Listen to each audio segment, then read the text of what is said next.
저항하지 마세요. 당신은 지금 체포됩니다. 야, 너 누구야? 갑자기 왜 남의 집에? 여러분, 안녕하세요. 지금 들으신 이 대화는 오늘 밤 한 집의 거실에서 벌어진 실제 상황입니다.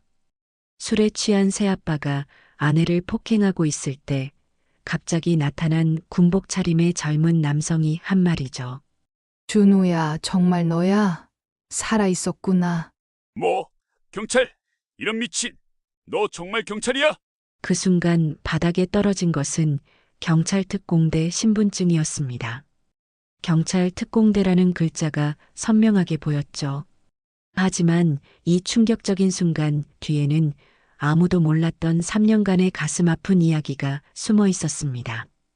어머니를 때리는 당신을 보고 있을 수는 없습니다. 왜 이 아들은 3년간 소식이 끊어졌을까요? 그리고 왜 어머니는 이런 남자와 재혼을 해야만 했을까요? 오늘의 이야기는 여러분의 마음을 뒤흔들 것입니다. 여러분, 이야기를 본격적으로 시작하기 전에 잠깐만요.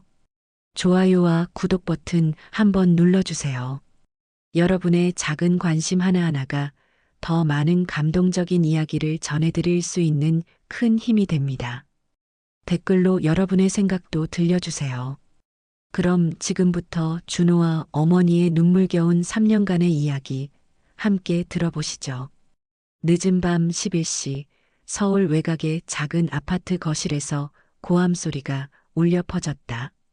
이 집에서 누가 주인인지 똑똑히 알아둬. 술에 취한 새아빠 박민수가 소파에 앉아있던 아내를 거칠게 일으켜 세웠다. 그의 얼굴은 술 기운으로 벌겋게 달아올라 있었고 입에서는 독한 소주 냄새가 풍겨나왔다. 왜 밥이 이렇게 짜? 반찬은 또 뭐야 이게? 박민수는 식탁 위에 된장찌개 그릇을 들어 올리더니 거침없이 바닥에 내던졌다. 그릇이 바닥에 부딪히며 큰 소리와 함께 산산조각 났다. 뜨거운 국물이 사방으로 튀었고 깨진 도자기 조각들이 거실 곳곳으로 흩어졌다. 아내 김영숙은 깜짝 놀라며 황급히 바닥에 엎드려 조각들을 줍기 시작했다. 여보, 죄송해요. 제가 다시 해드릴게요. 50대 중반의 그녀는 이미 이런 상황에 익숙해져 있었다. 조심스럽게 큰 조각부터 주워 담으며 뜨거운 국물이 손에 닿아도 꾹 참았다. 다시 해? 지금 몇 시인데? 박민수가 김영숙의 어깨를 거칠게 잡아 끌었다. 매일 이런 식으로 날 무시하고 너 정말 버릇을 고쳐야겠어. 그의 목소리는 점점 더 거칠어졌고 주변 아파트에까지 들릴 정도로 큰 소리였다. 김영숙은 두려움에 떨며 뒤로 물러섰다. 여보, 제발. 오늘은 그만해요. 이웃들이 다 들어요. 하지만 박민수는 더욱 흥분했다. 이웃들? 그게 뭐가 중요해? 여기 내 집이야. 거실 한쪽 벽에는 가족 사진들이 걸려 있었다. 그 중에는 젊은 시절의 김영숙과 아들 준호가 함께 찍은 사진도 있었다. 두 모자가 행복하게 웃고 있는 그 사진은 지금의 상황과 너무나 대조적이었다. 그때 현관문에서 미세한 열쇠 소리가 들렸다. 하지만 박민수는 술에 취해 그 소리를 듣지 못했다. 문이 조용히 열리면서 군복을 입은 젊은 남성이 모습을 드러냈다. 키가 크고 어깨가 넓은 그는 묵묵히 거실 상황을 지켜봤다. 박민수는 계속해서 김영숙을 윽박질렀다. 너 같은 년이 어디서 목소리를 높여? 내 주제를 알아야지. 그리고는 손을 들어 김영숙의 뺨을 때리려 했다. 바로 그 순간이었다. 저항하지 마세요. 차갑고 단호한 목소리가 거실에 울려 퍼졌다. 박민수는 깜짝 놀라 뒤를 돌아봤다. 낯선 남자가 거실 한가운데 서 있었다. 야, 너 누구야? 갑자기 왜 남의 집에? 박민수가 소리치기 시작했지만 그 남자는 주머니에서 무언가를 꺼냈다. 검은색 가죽 신분증 지갑이었다. 그리고 그것을 바닥에 떨어뜨렸다. 바닥에 떨어진 신분증에는 POLIC SWAT라는 글자와 함께 경찰특공대 김준호라는 이름이 선명하게 적혀 있었다. 사진 속의 얼굴과 지금 서 있는 남자의 얼굴이 일치했다. 김영숙은 그 순간 숨이 막혔다. 준호야, 정말 너야? 목소리가 떨렸다. 3년간 소식이 끊어졌던 아들이 갑자기 나타난 것이었다. 하지만 기쁨보다는 놀라움과 두려움이 먼저였다. 이런 모습을 아들에게 보이게 되다니. 박민수는 신분증을 보고도 믿지 못했다. 뭐, 경찰? 너 정말 경찰이야? 하지만 준호의 차가운 눈빛을 보자 뭔가 심상치 않다는 것을 느끼기 시작했다. 준호는 천천히 전술 장갑을 꺼내 손에 끼기 시작했다. 검은색 가죽 장갑이 손을 감싸자 그의 분위기가 더욱 위압적으로 변했다. 당신은 지금 가정폭력 현행범으로 체포됩니다. 체포? 무슨 소리야? 여기 내 집이고 저 여자는 내 아내야. 박민수가 소리쳤지만 준호는 한 걸음씩 그에게 다가갔다. 훈련받은 경찰특공대원의 움직임은 조용하지만 위협적이었다. 김영숙은 두 남자 사이에서 어쩔 줄 몰라 했다. 아들이 돌아온 것은 기뻤지만 이런 상황에서 만나게 되다니. 그리고 준호의 표정이 너무 차가웠다. 예전에 다정했던 아들의 모습은 찾아볼 수 없었다. 어머니를 때리는 당신을 보고 있을 수는 없습니다. 준호의 목소리에는 억제된 분노가 섞여 있었다. 3년 만에 집에 돌아와서 본 것이 어머니가 폭행당하는 모습이었다. 그의 주먹이 저절로 쥐어졌다. 박민수는 뒤로 물러서며 변명하기 시작했다. 야, 이거 오해야. 우리 부부싸움이었어. 하지만 준호의 표정은 전혀 누그러지지 않았다. 거실의 분위기는 얼어붙었다. 깨진 그릇 조각들이 바닥에 흩어져 있고 술 냄새가 진동하는 가운데 경찰특공대원과 폭력 남편이 대치하고 있었다. 그리고 그 사이에서 어머니는 복잡한 감정에 휩싸여 있었다.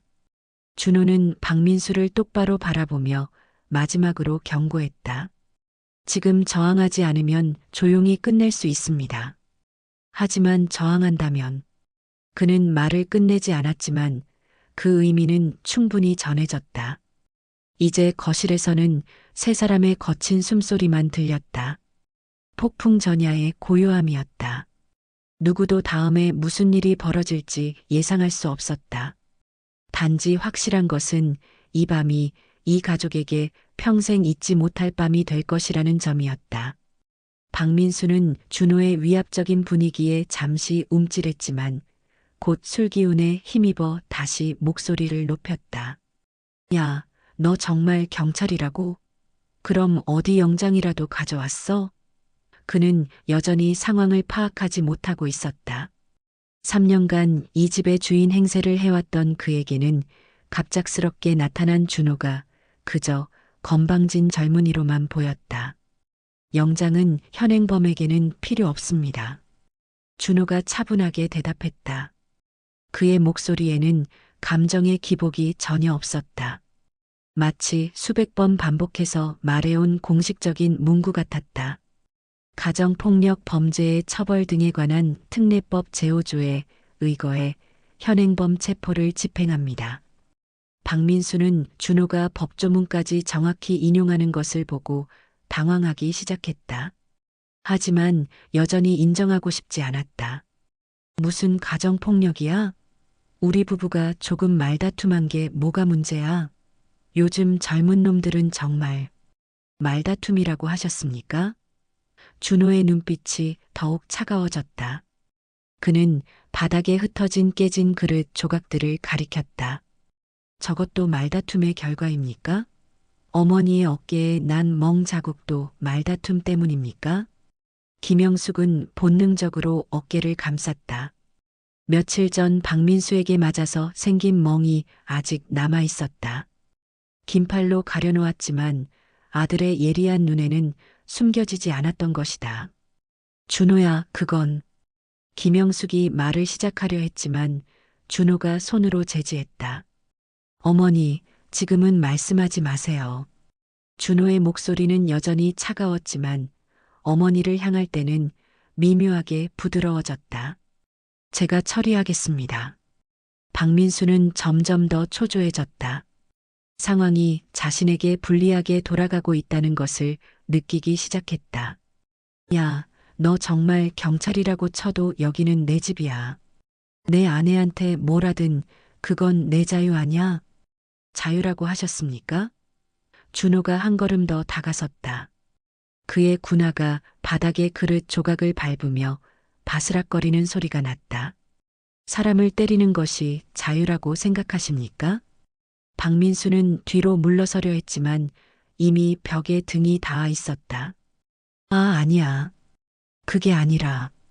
그는 변명을 찾으려 했지만 말이 쉽게 나오지 않았다. 술 기운이 조금씩 깨면서 상황의 심각성을 깨닫기 시작했다. 준호는 더 이상 말하지 않고 허리춤에서 수갑을 꺼냈다. 은빛 수갑이 거실의 형광등 불빛에 반사되며 차가운 빛을 냈다. 그 순간 박민수의 얼굴이 완전히 하얘졌다. 야야, 잠깐만. 진짜로 체포하려는 거야? 이미 말씀드렸습니다. 준호가 수갑을 열면서 말했다. 딸깍하는 소리가 거실에 크게 울려 퍼졌다. 저항하지 마시라고. 김영숙은 이 모든 상황이 믿어지지 않았다. 3년 만에 돌아온 아들이 자신의 남편을 체포하려 하고 있다니. 기쁨과 두려움, 그리고 미안함이 복잡하게 얽혀 있었다. 준호야, 잠깐만. 이렇게 하지 말고 얘기로. 어머니. 준호가 어머니를 바라봤다. 그 순간 그의 눈에는 3년간 쌓인 그리움과 미안함이 스쳐 지나갔다. 하지만 곧 다시 차가운 표정으로 돌아왔다. 이 사람은 어머니를 때렸습니다. 그것만으로도 충분합니다. 박민수는 마지막으로 저항을 시도했다. 야, 너 진짜 미쳤어? 나 신고할 거야. 권력 남용이야, 이거. 그는 휴대폰을 꺼내려 했지만 준호가 더 빨랐다. 순식간에 박민수의 손목을 잡고 뒤로 돌렸다. 으악! 박민수가 고통스러워하며 소리쳤다. 준호의 제압술은 정확하고 효과적이었다. 경찰 특공대에서 수없이 훈련한 기술이었다. 아파. 나 진짜 아프다고. 저항하지 마시라고 했습니다. 준호는 여전히 감정 없는 목소리로 말했다. 그리고 박민수의 손목에 수갑을 채우기 시작했다. 차가운 쇠가 손목에 닿자 박민수는 더욱 절망적으로 몸부림쳤다. 아, 이건 아니야. 정말 아니라고. 박민수의 목소리가 점점 더 절규에 가까워졌다. 나 진짜 경찰서에 신고할 거야.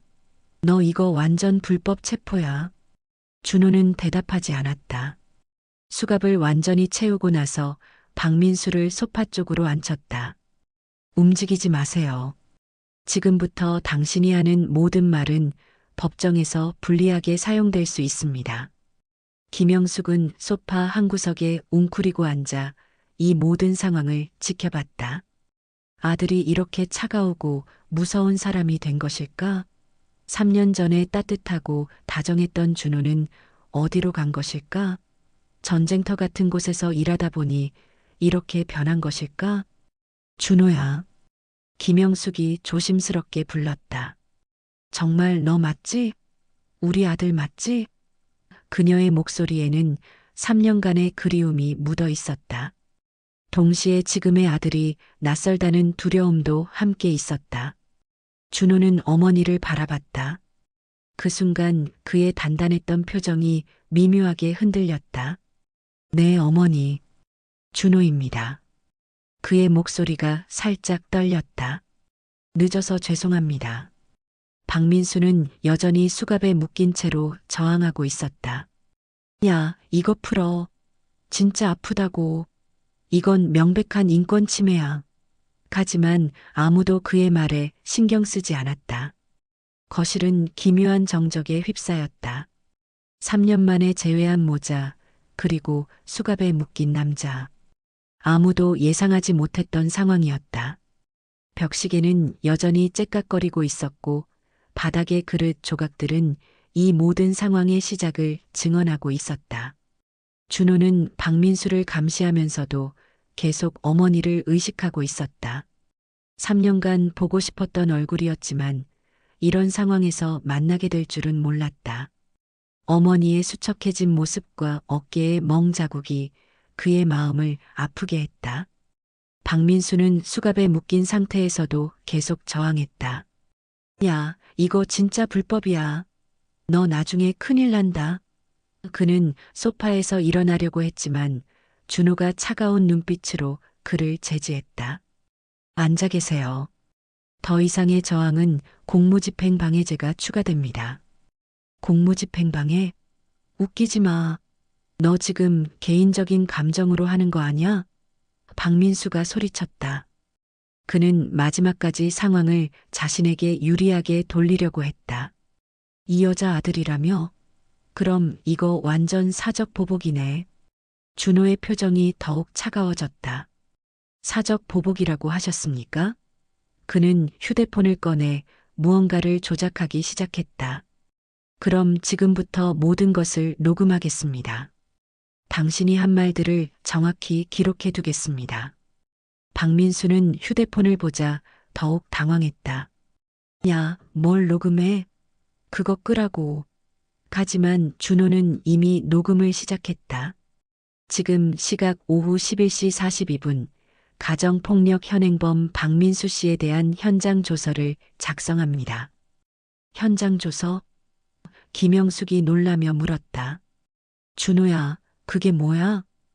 그녀는 이런 상황이 처음이라 무엇을 해야 할지 몰랐다. 아들이 돌아온 것은 기뻤지만 이렇게 일이 커질 줄은 몰랐다. 어머니, 걱정하지 마세요.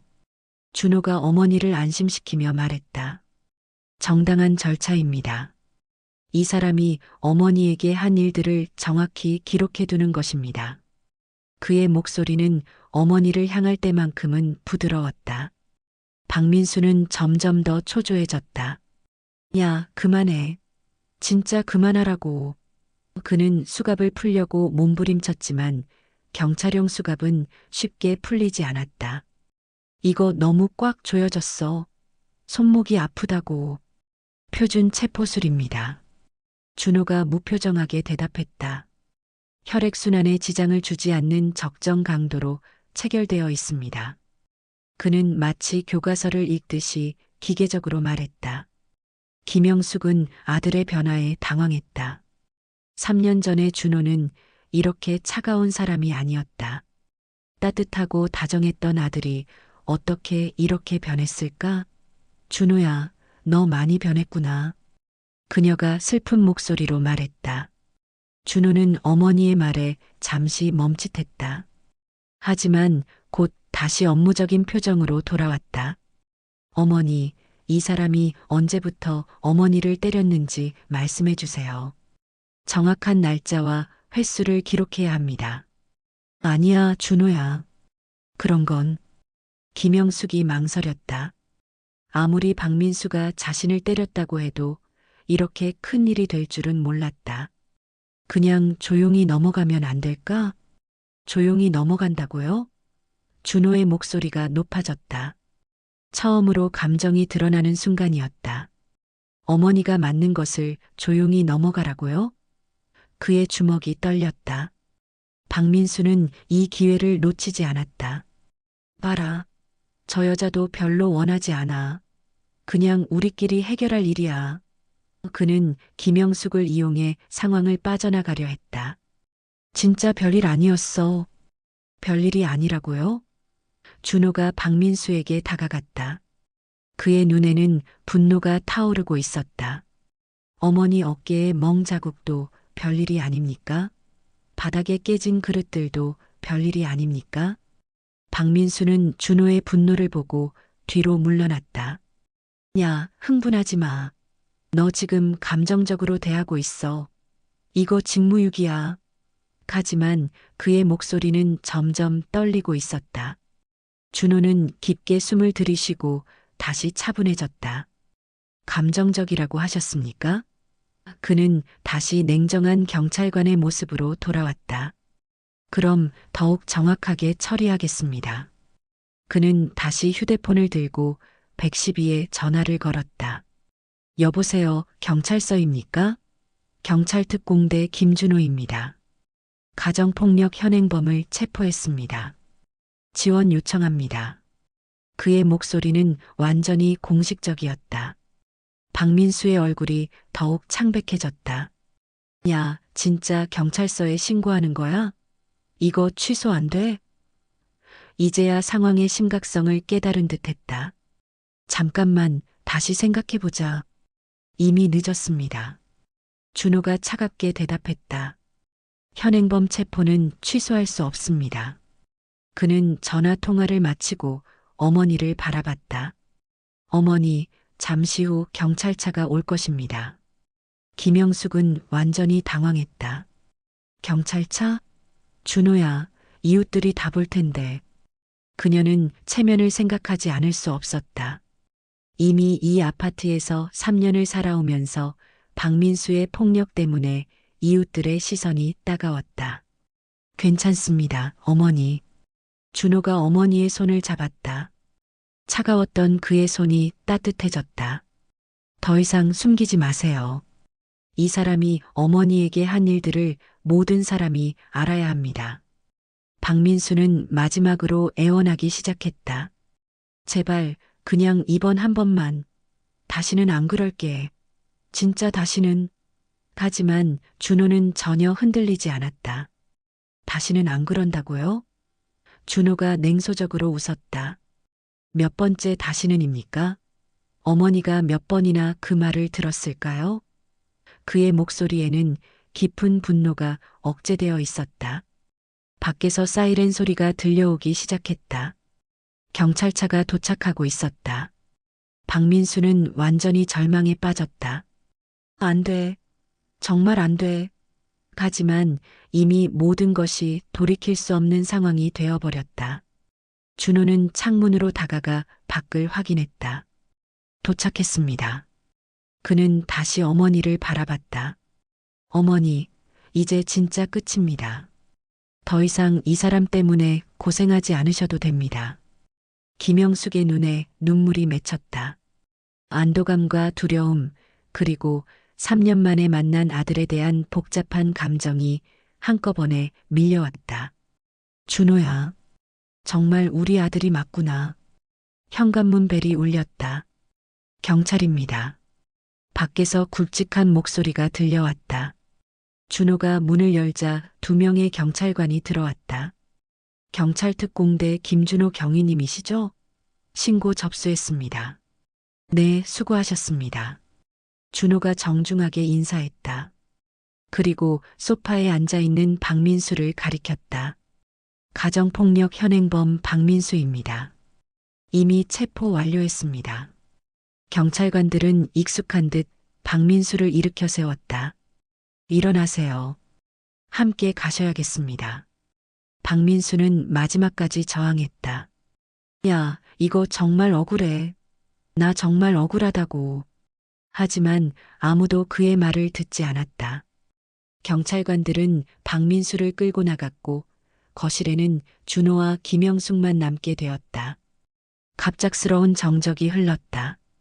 3년 만의 재회였지만 둘 다 무슨 말을 해야 할지 몰랐다. 김영숙이 먼저 입을 열었다. 준호야, 정말 너 맞지?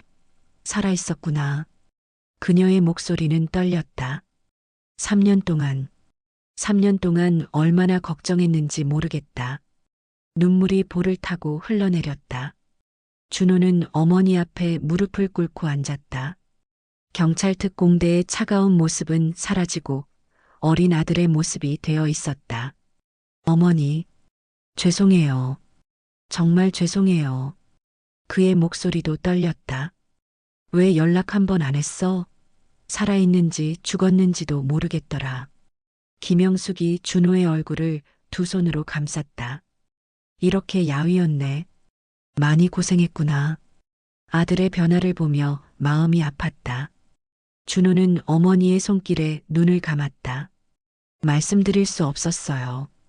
작전상 기밀이었거든요. 그는 천천히 지난 3년간의 이야기를 시작했다. 3년 전 경찰 특공대에 합격하고 나서 바로 큰 작전에 투입됐어요. 무슨 작전? 김영숙이 걱정스럽게 물었다. 위험한 일이었어? 어머니의 본능적인 걱정이 묻어나는 질문이었다. 국내 테러리스트 진압 작전이었어요. 준호가 무겁게 말했다.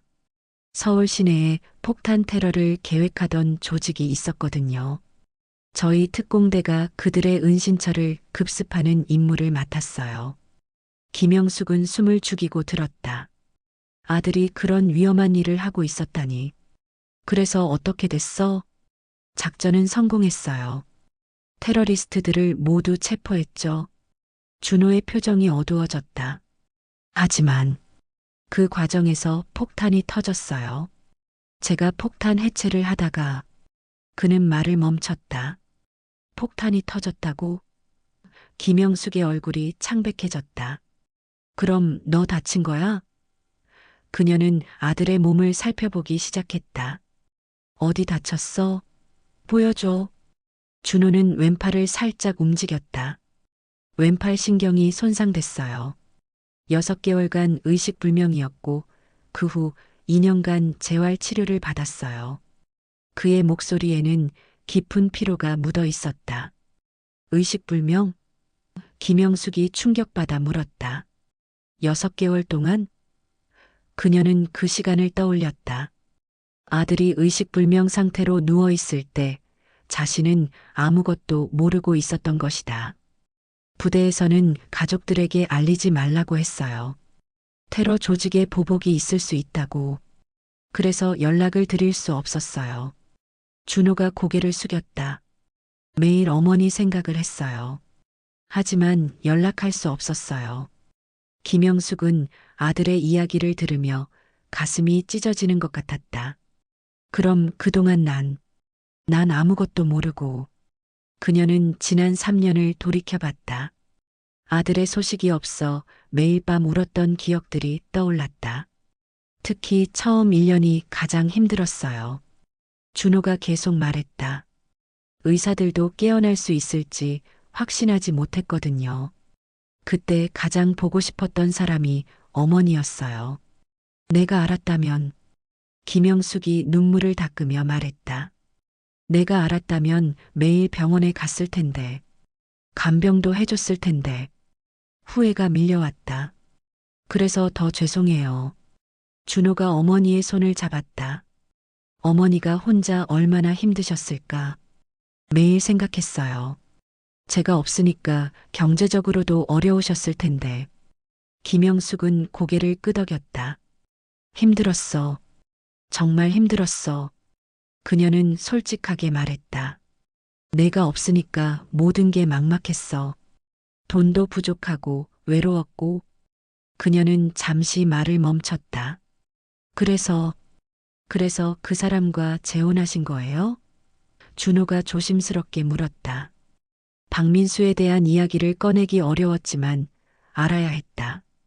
김영숙은 한참을 망설이다가 고개를 끄덕였다. 지인이 소개해줬어. 처음에는 정말 좋은 사람 같았어. 내 이야기를 해도 이해한다고 했고 경제적으로도 도움이 될 거라고 했어. 언제부터 달라지기 시작했어요? 준호의 목소리가 차가워졌다. 박민수에 대한 분노가 다시 올라오고 있었다. 결혼하고 1년 정도까지는 괜찮았어. 김영숙이 천천히 말했다. 그런데 그 후부터 술을 마시기 시작했어. 그리고 점점 성격이 거칠어졌어. 특히 내 이야기만 나오면. 제 이야기가 나오면 어떻게 하는데요? 준호가 물었다.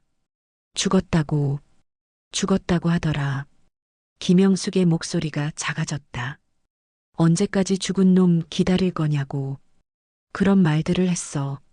그 기억을 떠올리며 고개를 저었다. 준호의 주먹이 쥐어졌다. 그래도 참으신 거예요? 그런 말을 들으면서도 그는 어머니의 고통을 이해할 수 없었다. 너를 기다려야 했어. 김영숙이 아들을 바라봤다. 내가 돌아올 집이 있어야 한다고 생각했어. 내가 견뎌야 내가 돌아왔을 때 집이 있을 거라고. 그녀의 목소리에는 깊은 모성애가 묻어 있었다. 준호는 어머니의 말을 듣고 가슴이 미어졌다. 자신 때문에 어머니가 그런 고통을 견뎌왔다는 것이 너무나 고통스러웠다. 어머니, 제가 정말 죄송해요. 김영숙은 깊은 한숨을 쉬며 지난 3년간의 이야기를 계속했다. 내가 사라진 후 정말 막막했어. 월세도 밀리고 병원비도 있고. 그녀는 당시의 절망적인 상황을 떠올렸다. 매일 뉴스 보면서 혹시 우리 준호가 다친 건 아닌가, 죽은 건 아닌가 걱정했어. 그때가 가장 힘들었어요? 준호가 조심스럽게 물었다. 어머니의 고통스러운 기억을 건드리는 것 같아 미안했지만 알아야 했다. 힘든 정도가 아니었어. 김영숙이 고개를 저었다. 밤마다 잠도 못 자고 밥도 제대로 못 먹었어. 내가 마지막에 입고 나간 옷도 빨지 못하고 그대로 덧었어. 혹시 냄새라도 날까봐. 준호는 어머니의 말을 들으며 가슴이 먹먹해졌다. 그럼 경제적으로는 어떻게 하셨어요? 어머니가 혼자서 생활하기에는 수입이 부족했을 것이다. 아르바이트를 여러 개 했어. 새벽에는 신문 배달하고, 낮에는 마트에서 일하고, 저녁에는 음식점에서 설거지했어. 김영숙의 목소리에는 그때의 피로가 묻어 있었다. 하루에 3-4시간밖에 못 잤어. 어머니. 준호가 어머니의 손을 꽉 잡았다. 어머니의 손은 거칠어져 있었다. 예전에는 부드러웠던 손이 일로 인해 상처투성이가 되어 있었다. 그래도 견딜만 했어. 내가 돌아올 거라는 희망이 있었으니까. 김영숙이 쓴웃음을 지었다. 그런데 1년이 지나도 2년이 지나도 소식이 없으니까. 주변 사람들이 그러더라. 무슨 말씀들을 하셨는데요? 포기하라고. 새로운 인생을 시작하라고 하더라. 김영숙이 한숨을 쉬었다.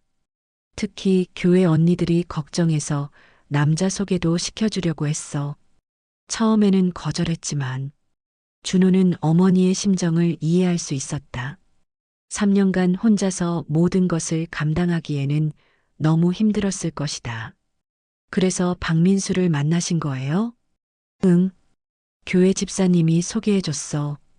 김영숙이 고개를 끄덕였다. 처음에는 정말 괜찮은 사람 같았어. 일도 성실하게 하고 술도 안 마시고 무엇보다 내 이야기를 해도 이해한다고 했어. 어떤 식으로 이해한다고 했어요? 아들을 기다리는 마음을 안다고. 자기도 군대 다녀와서 그런 마음 이해한다고 했어. 김영숙이 그때를 회상했다. 그리고 경제적으로도 도움이 되겠다고, 이 집 전세금도 자기가 마련하겠다고 했어. 준호는 씁쓸했다. 처음에는 정말 괜찮은 사람이었을 수도 있다. 하지만 결혼 후에 본색을 드러낸 것이다. 결혼은 언제 하셨어요? 내가 사라진 지 1년 반쯤 됐을 때야. 김영숙이 날짜를 계산해 봤다. 그때까지도 내가 돌아올 거라고 믿었지만 너무 힘들어서 결정했어. 결혼 초기에는 어떠셨어요? 정말 괜찮았어. 1년 정도는. 김영숙의 표정이 밝아졌다가 다시 어두워졌다. 집안일도 도와주고 외식도 자주 하고 내 사진 보면서 빨리 돌아왔으면 좋겠다고 같이 기도도 했어. 그럼 언제부터 달라지기 시작했어요? 준호가 핵심을 물었다. 김영숙은 잠시 망설이다가 입을 열었다. 회사에서 문제가 생겼나 봐. 정확히는 모르겠지만 그때부터 술을 마시기 시작했어. 처음에는 가끔 한 잔씩이었는데 점점 양이 늘어나더라. 회사 문제요? 투자한 게 잘못됐다고 하더라. 친구 보증을 서줬는데 그 친구가 돈을 못 갚는다고. 그런 이야기들을 했어. 김영숙이 기억을 더듬었다. 그때부터 스트레스를 많이 받는 것 같았어. 준호는 고개를 끄덕였다. 경제적인 문제가 생기면서 성격이 변했을 가능성이 높았다. 그래서 술을 마시기 시작한 거군요. 처음에는 이해하려고 했어. 남자들도 스트레스 받으면 그럴 수 있다고 생각했거든. 김영숙이 한숨을 쉬었다. 하지만 점점 심해지더라. 매일 술을 마시고 들어와서 언제부터 폭력이 시작됐어요? 준호의 목소리가 차가워졌다. 김영숙은 잠시 주저하다가 대답했다. 정확히 기억나지 않아. 처음에는 큰 소리로 화를 내는 정도였어. 그러다가 어느 날 내가 내 이야기를 했는데 제 이야기를 하셨다고요? 응. 내가 꼭 돌아올 거라고 좋은 소식이 있을 거라고 했더니 갑자기 화를 내더라. 김영숙의 목소리가 작아졌다. 죽은 놈 이야기 그만하라고 언제까지 망상에 빠져 살 거냐고. 준호의 주먹이 쥐어졌다. 그래서 때린 거예요? 그때가 처음이었어. 김영숙이 뺨을 만지며 말했다. 너무 충격적이어서 그날 밤 많이 울었어. 하지만 다음날 사과하더라. 술 때문이었다고 다시는 그런 일 없을 거라고. 그런데 계속됐군요. 한 달에 한 번씩, 그러다가 2주에 한 번, 최근에는 거의 매주. 김영숙이 고개를 떨군다. 특히 내 이야기만 나오면 완전히 돌변했어. 준호는 어머니의 이야기를 들으며 분노가 치밀어 올랐다. 하지만 동시에 어머니가 왜 그 상황을 견뎌낸 것인지도 이해할 수 있었다. 왜 도망가시지 않았어요? 다른 곳으로 이사 가시든지. 어디로 가? 돈도 없는데. 김영숙이 현실적인 문제를 말했다. 그리고 무엇보다 내가 돌아왔을 때 나를 찾을 수 있어야 한다고 생각했어. 여기 주소만 알고 있을 텐데. 준호는 어머니의 희생이 얼마나 컸는지 깨달았다. 자신을 위해서 모든 고통을 감수한 것이었다. 어머니, 정말 죄송해요. 제가 연락할 방법이 있었다면. 이제 됐어. 김영숙이 아들의 손을 잡으며 미소 지었다. 내가 살아서 돌아왔잖아. 그것만으로도 충분해. 그녀의 눈에는 안도감과 행복이 섞여 있었다. 하지만 준호의 마음은 복잡했다. 어머니가 자신 때문에 겪은 고통을 생각하니 가슴이 아팠다. 그리고 이제부터는 정말로 어머니를 지켜야 한다는 책임감이 무겁게 다가왔다. 준호는 어머니의 이야기를 들으며 깊은 죄책감에 빠져 있었다. 그때 김영숙이 궁금하다는 듯이 물었다. 그런데 준호야, 너는 어떻게 오늘 집에 온 거야? 갑자기 나타나서 깜짝 놀랐어. 준호는 잠시 망설였다. 사실을 말해야 할지 고민이 되었다. 그게 우연히 온 게 아니에요. 그는 어머니를 똑바로 바라봤다. 며칠 전부터 이 집 주변에서 지켜보고 있었어요. 지켜보고 있었다고? 김영숙이 놀라며 물었다. 왜? 언제부터? 아들이 몰래 자신을 지켜보고 있었다는 사실이 놀라웠다. 일주일 전쯤부터요. 준호가 고백했다. 부대에서 휴가를 받아서 집 근처 모텔에 머물면서 상황을 파악하고 있었어요. 그의 목소리에는 계획적이었다는 뉘앙스가 있었다. 상황을 파악한다고? 무슨 상황을?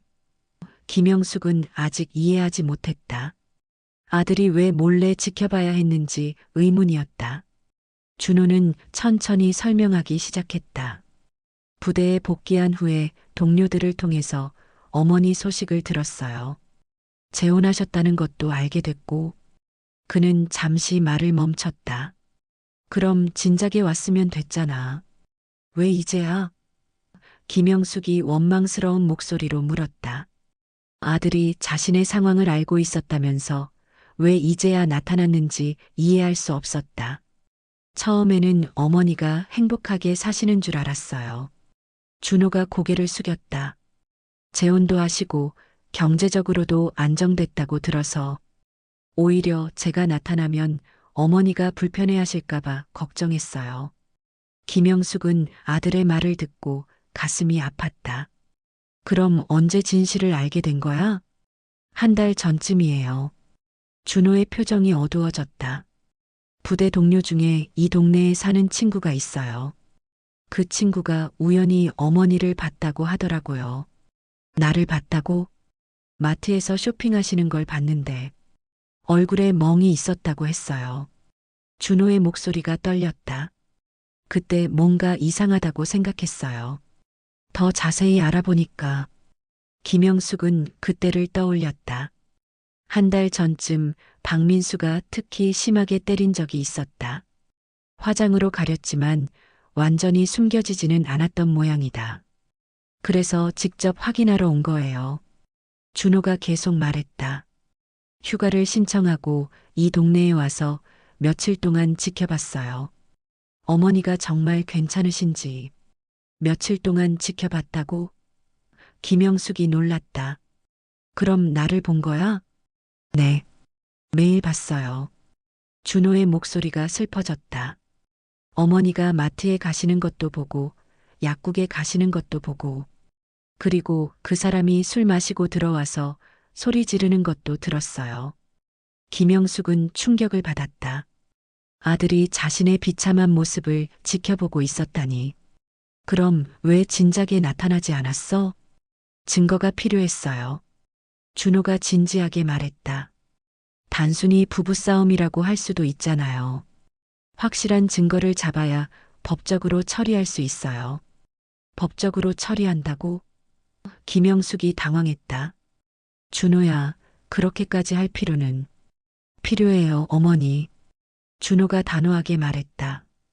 이런 일은 한 번으로 끝나지 않아요. 어머니가 참고 넘어가시면 더 심해질 뿐이에요. 준호는 주머니에서 작은 녹음기를 꺼냈다. 지난 일주일 동안 모든 걸 녹음했어요. 그 사람이 어머니를 때리는 소리, 욕하는 소리, 모든 걸요. 김영숙은 녹음기를 보고 말문이 막혔다. 아들이 이렇게 치밀하게 계획을 세우고 있었다니. 준호야, 너 많이 변했구나. 변할 수밖에 없었어요. 준호가 쓴웃음을 지었다. 경찰 특공대에서 3년 동안 일하면서 이런 일들을 많이 봤어요. 가정폭력 신고받고 출동한 적이 수없이 많아요. 그런 일을 하고 있었구나. 네. 그래서 더 잘 알아요. 이런 상황에서는 감정적으로 대응하면 안 돼요. 법적으로, 체계적으로 처리해야 해요. 준호의 목소리는 전문가의 것이었다. 김영숙은 아들의 변화를 실감했다. 3년 전에 순수했던 아들은 사라지고 냉철하고 계획적인 남자가 되어 있었다. 그럼 오늘도 계획이었어? 네. 오늘 밤에 그 사람이 평소보다 많이 술을 마실 거라고 예상했어요. 준호가 설명했다. 금요일이고 월급날이었거든요.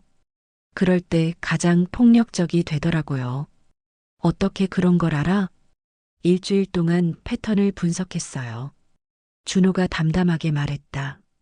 그 사람의 생활 패턴, 술 마시는 시간, 폭력의 강도, 모든 걸 기록했어요.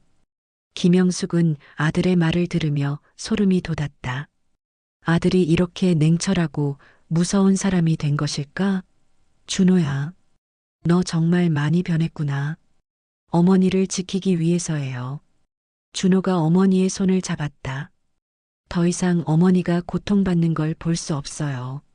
3년 동안 못 지켜드린 것만으로도 충분히 죄송해요. 하지만 이렇게까지 할 필요는 있어요. 준호가 강하게 말했다. 어머니, 이건 단순한 부부싸움이 아니에요. 지속적이고 계획적인 폭력이에요. 법적으로 강력하게 대응해야 해요. 김영숙은 아들의 결심이 확고하다는 것을 느꼈다. 3년간의 경험이 아들을 이렇게 변화시킨 것 같았다.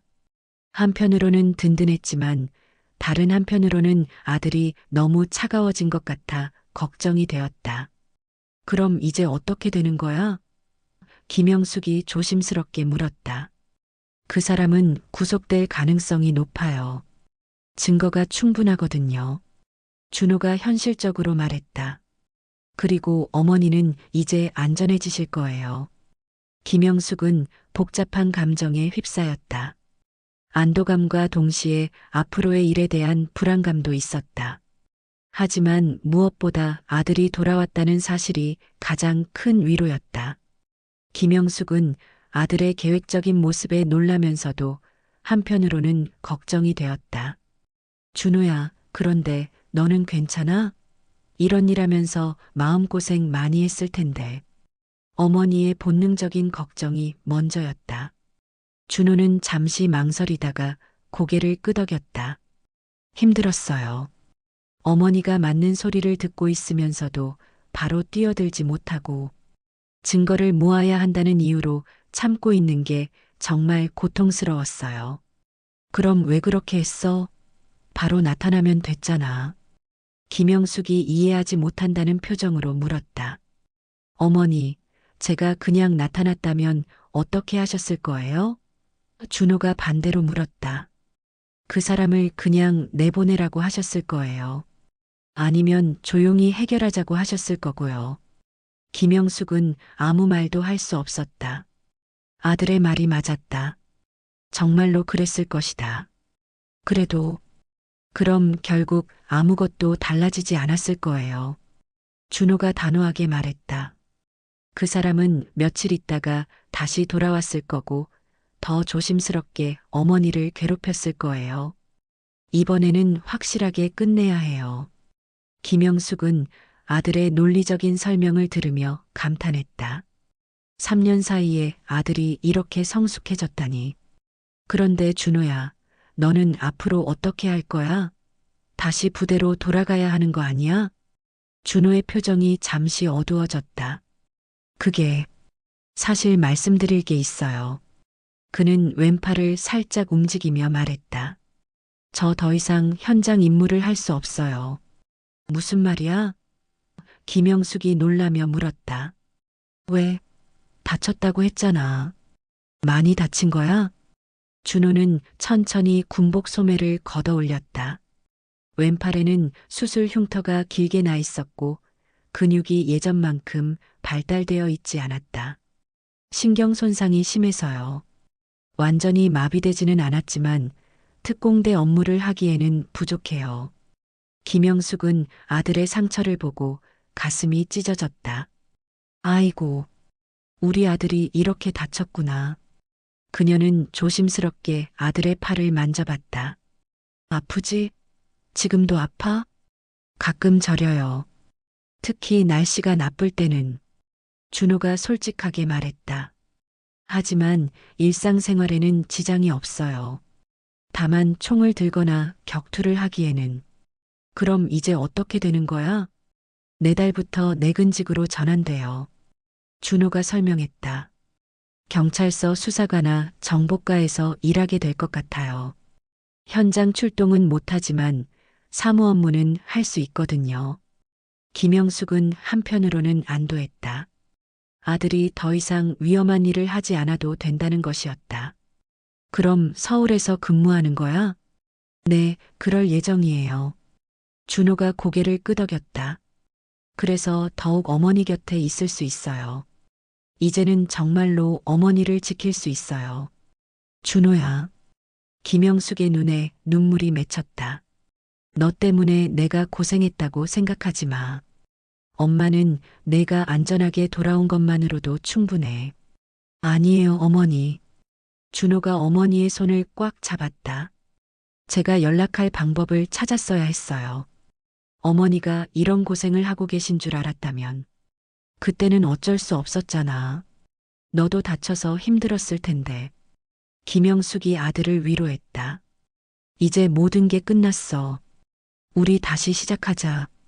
준호는 어머니의 말에 고개를 끄덕였지만 마음 한구석에는 여전히 죄책감이 남아 있었다. 어머니, 앞으로는 절대로 혼자 두지 않을게요. 누구든 어머니를 괴롭히려고 하면. 준호야, 너무 격하게 생각하지 마. 김영숙이 아들을 진정시켰다. 내가 돌아온 것만으로도 충분해. 이제 그런 일은 없을 거야.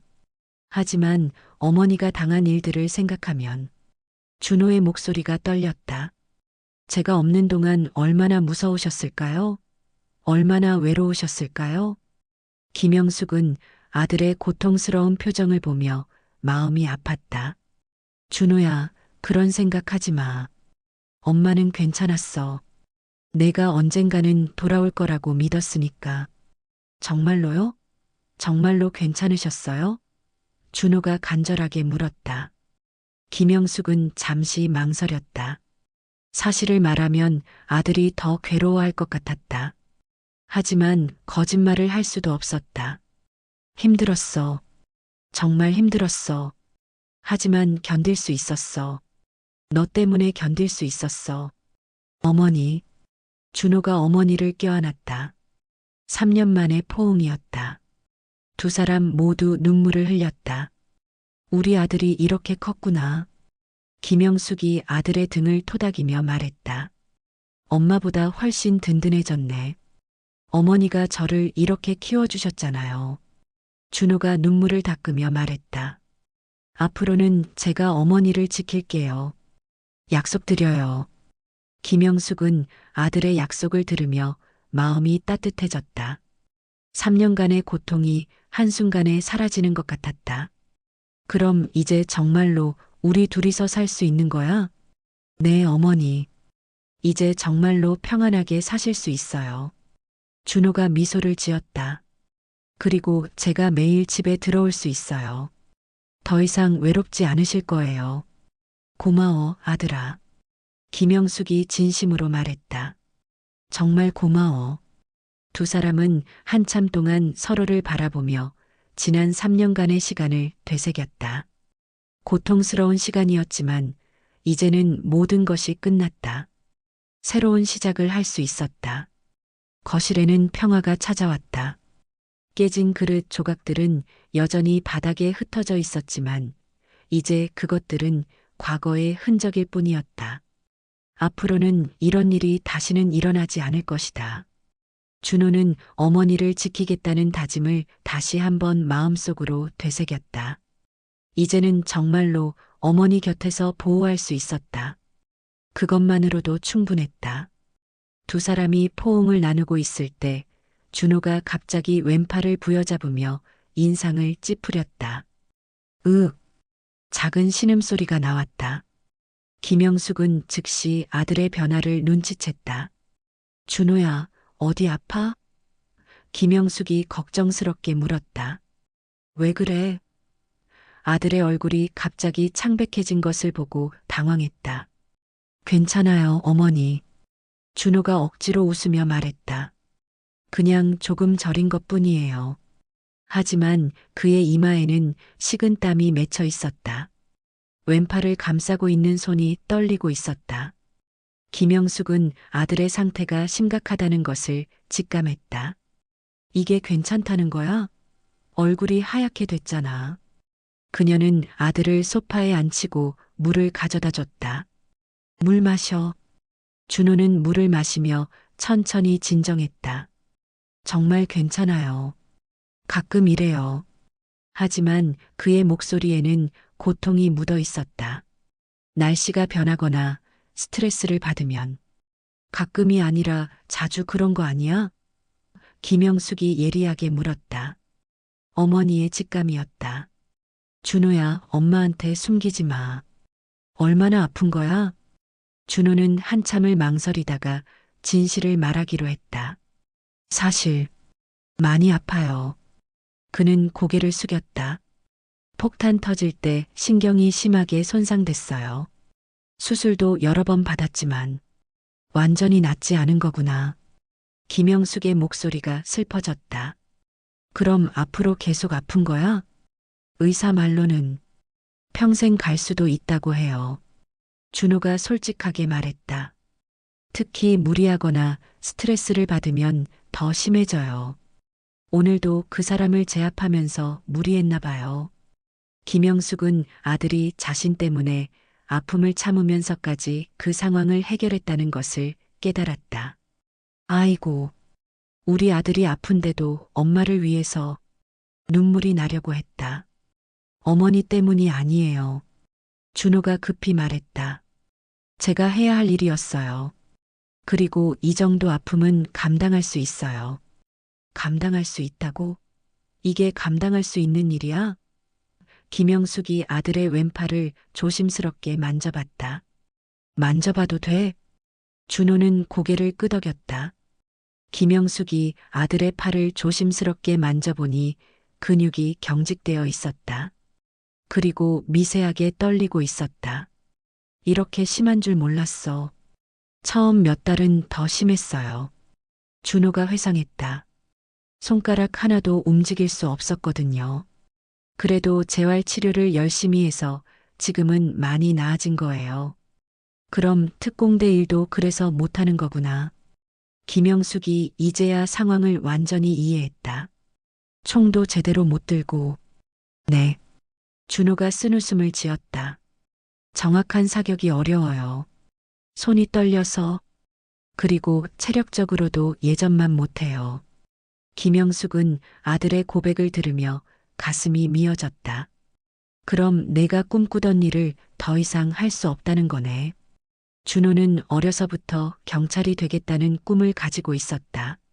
처음에는 정말 절망적이었어요. 준호가 솔직하게 말했다. 깨어났을 때 의사가 상황을 설명해 주는데 더 이상 현장 업무는 어렵다고 하더라고요.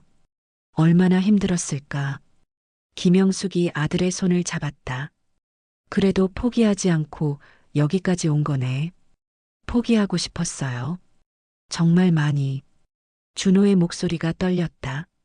특히 재활 치료할 때 매일 같은 동작 반복하는데 조금씩밖에 나아지지 않으니까. 그럼 뭐가 너를 버티게 했어? 어머니 생각이었어요. 준호가 어머니를 바라봤다. 언젠가는 집에 돌아가야 한다는 생각. 어머니를 다시 뵙고 싶다는 마음이 저를 버티게 했어요. 김영숙은 아들의 말을 듣고 울음을 터뜨렸다. 우리 아들이 그런 고생을 하고 있었구나. 엄마는 아무것도 모르고. 울지 마세요, 어머니. 준호가 어머니를 위로했다. 이제 다 끝났잖아요. 저도 어머니도 안전해졌고. 하지만 너는 평생 아픈 거잖아. 김영숙이 걱정스럽게 말했다. 매일 이렇게 아프면 어떻게 해? 약도 있고 물리치료도 받고 있어요. 준호가 안심시켰다. 그리고 무엇보다 이제는 어머니 곁에 있을 수 있어요. 그것만으로도 충분해요. 김영숙은 아들의 긍정적인 모습에 감동했지만 동시에 마음이 아팠다. 준호야, 엄마 때문에 내가 무리하지 마. 아픈데 참지 말고. 어머니는 제가 지켜야 할 사람이에요. 준호가 단호하게 말했다. 이 정도 아픔은 감당할 수 있어요. 어머니가 안전한 게 더 중요해요. 아니야, 내 건강이 더 중요해. 김영숙이 고개를 저었다. 엄마는 이제 혼자서도 괜찮아.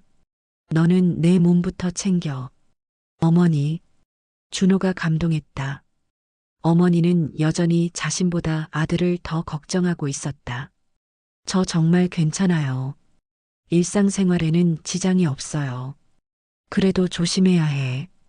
김영숙이 당부했다. 무리하지 말고 아프면 바로 말하고. 네, 알겠어요. 준호가 고개를 끄덕였다. 앞으로는 어머니께 모든 것을 말씀드릴게요. 더 이상 숨기지 않을게요. 김영숙은 아들의 약속을 들으며 안도했다. 비록 아들이 평생 고통을 안고 살아야 하지만 적어도 이제는 곁에서 돌봐줄 수 있었다. 그것만으로도 다행이었다. 그럼 이제 정말로 우리 함께 사는 거야? 김영숙이 확인하듯 물었다. 네, 어머니. 매일 집에 들어올게요. 준호가 미소를 지었다. 아프더라도 어머니 곁에 있을게요. 두 사람은 서로를 바라보며 새로운 시작에 대한 희망을 품었다. 비록 각자 상처가 있었지만 함께라면 이겨낼 수 있을 것 같았다. 시계는 이미 새벽 1시를 가리키고 있었다. 거실에는 깨진 그릇 조각들이 여전히 흩어져 있었지만 이제 그것들을 치우는 것보다 더 중요한 일이 있었다. 모자는 소파에 나란히 앉아 서로를 바라보며 3년간의 공백을 메우고 있었다. 준호야, 정말 믿어지지 않아. 김영숙이 아들의 얼굴을 다시 한번 자세히 들여다봤다. 꿈이 아니지? 정말 내가 돌아온 거지?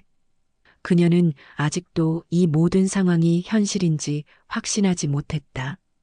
네, 어머니. 진짜예요. 준호가 어머니의 손을 꽉 잡으며 말했다. 더 이상 어디 가지 않을게요. 매일 저녁에 집에 들어올 거예요. 그의 목소리에는 확고한 결심이 담겨 있었다. 김영숙의 눈에서 또다시 눈물이 흘러내렸다. 3년 동안 정말 보고 싶었어. 매일 밤 내 방 앞에 서서 언제 돌아올까 기다렸어. 그녀는 손으로 눈물을 닦으며 계속했다.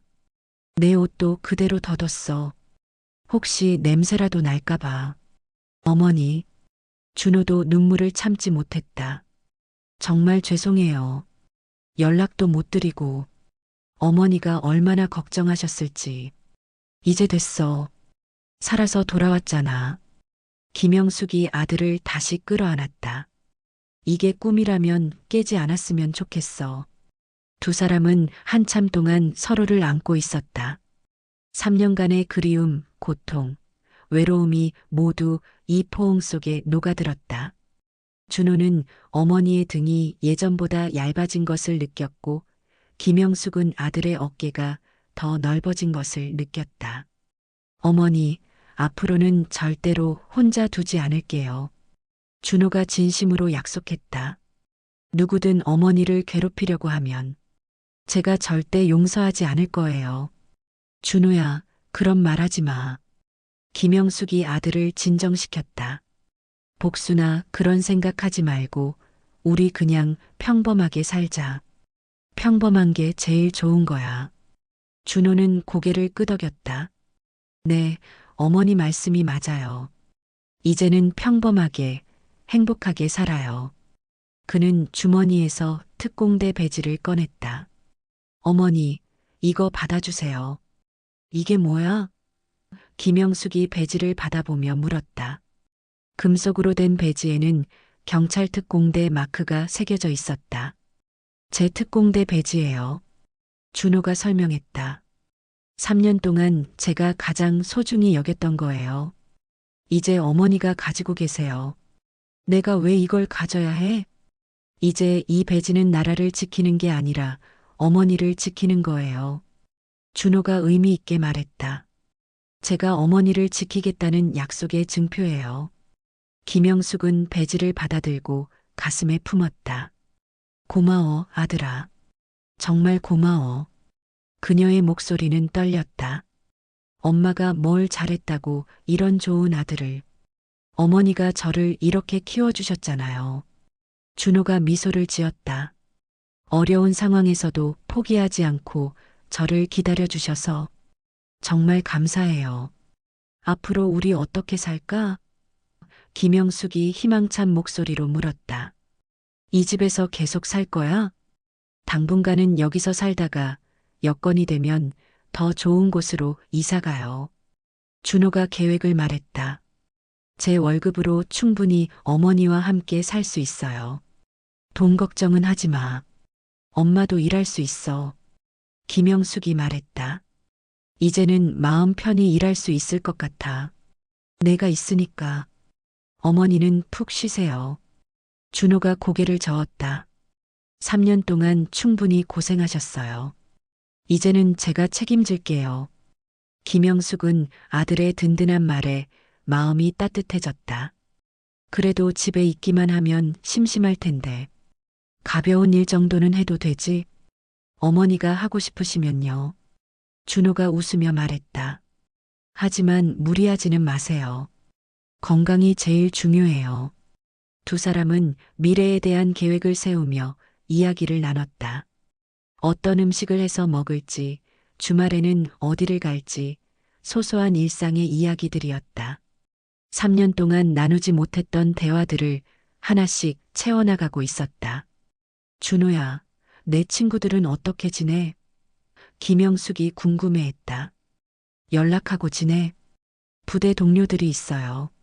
좋은 사람들이에요. 준호가 대답했다. 어머니께도 소개해 드릴게요. 다들 어머니 뵙고 싶어 할 거예요. 그래. 그럼 언제 한번 집에 초대해서 밥이라도 해줘야겠네. 김영숙의 얼굴이 밝아졌다. 오랜만에 요리도 제대로 해보고 어머니 요리 정말 그리웠어요. 준호가 진심으로 말했다.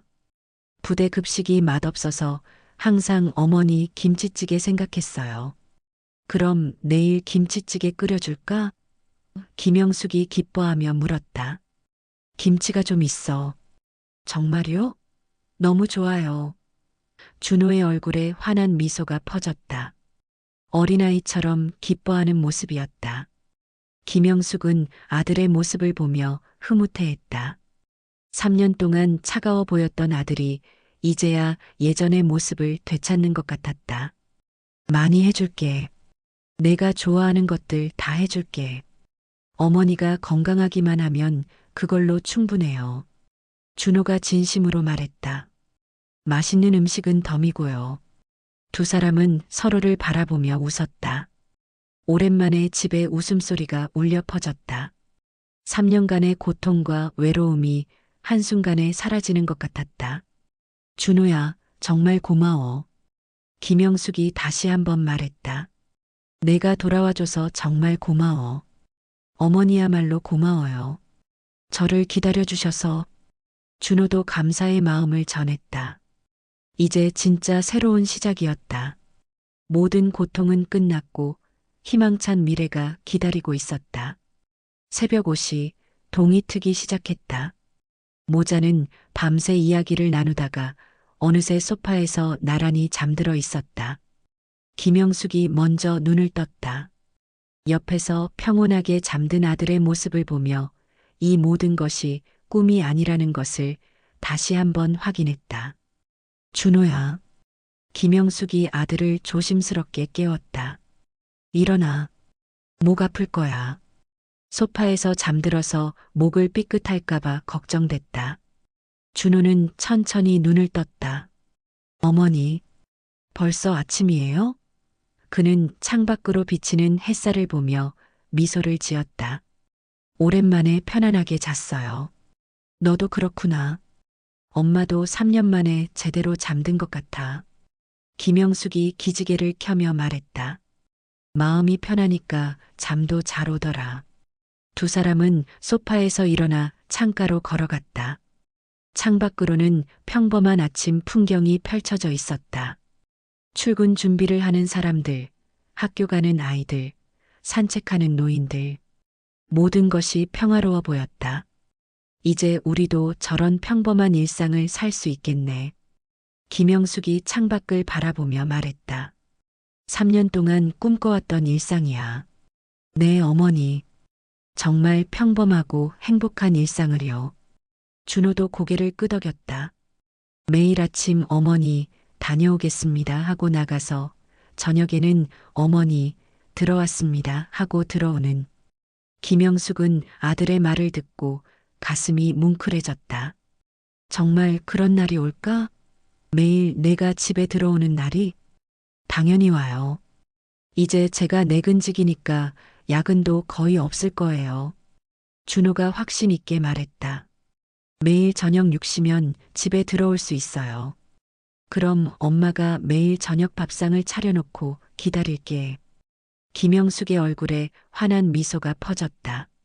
내가 좋아하는 음식들로 말이야. 준호는 부엌을 바라봤다.